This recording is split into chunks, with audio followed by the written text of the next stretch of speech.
Nous sommes aujourd'hui ici à Paris pour l'organisation de ce forum lié à l'investissement du secteur du transport aérien et du tourisme. Aujourd'hui, je pense que l'appréciation que j'ai à faire, c'est une appréciation très satisfaisante. Nous avons eu à présenter les opportunités d'affaires, mais également les opportunités économiques pour la destination Sénégal. En tant que directeur général de AIBD SA, qui ambitionne d'être le premier hub aérien sous-régional, nous avons eu à présenter les projets du hub aérien, notamment présenter les projets phares pour accueillir les investisseurs, c'est-à-dire le projet d'Aéroville, le projet d'Aérocity.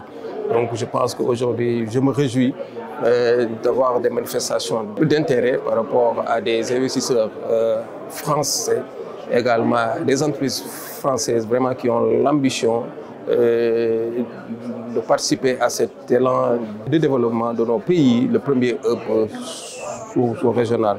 Donc c'est l'occasion pour moi de remercier l'ambassade du Sénégal en France qui a bien voulu organiser ce forum pour nous donner cette opportunité de présenter les projets phares dans le secteur aérien, mais également dans le secteur touristique.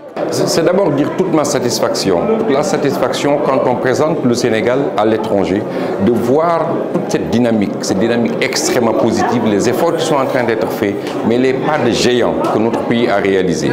Voir un peu la cohérence de notre délégation, depuis l'aéroport international Blaise Diagne de Dakar, la SAPCO, la SPT, Air Sénégal, et dire que nous avons une cohérence d'ensemble que nous sommes en train de construire dans le secteur du transport aérien et du tourisme.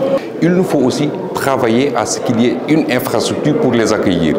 À commencer par l'aéroport d'abord, qui est le premier point de contact, mais l'aéroport international Blaise Diagne, les aéroports régionaux qui permettent aussi justement à ce que ces touristes-là puissent se déplacer, mais toute l'infrastructure qu'on cherche à développer autour de l'aéroport. Actuellement et dans le futur, l'horizon, je crois, 2035 est aujourd'hui bien dégagé pour faire du Sénégal un pays émergent. Et nous sommes très intéressés de faire du business au Sénégal depuis plus ou moins un an, lorsqu'on a eu une visite officielle d'une délégation du Sénégal à Paris et quand ils nous ont présenté le projet de développement du pays autour du développement des aéroports sénégalais. Et du coup, nous avons visité le Sénégal l'année dernière et cet événement-là, cette participation, c'est une suite de la visite qu'on a effectuée au Sénégal, au Dakar, l'année dernière. Et nous sommes très heureux parce que notre perspective, elle est de plus en plus concrète. Parce que, par exemple, je viens d'avoir une réunion B2B avec les officialités représentant l'aéroport du Dakar. Et pour qui la sécurité, que ce soit humaine dans l'aéroport ou électronique, elle a une place très importante.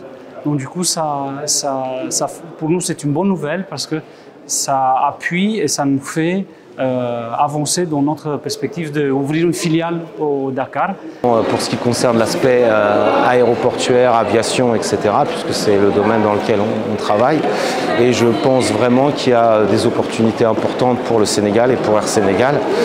Et donc ce qui nous intéresse nous particulièrement, c'est le projet de MRO, donc de Maintenance Repair Organization, lancé par AIBD avec le partenariat d'Air Sénégal, pour voir dans quelle mesure Air France pourrait apporter ses compétences, son expérience dans la mise en place de tels projets.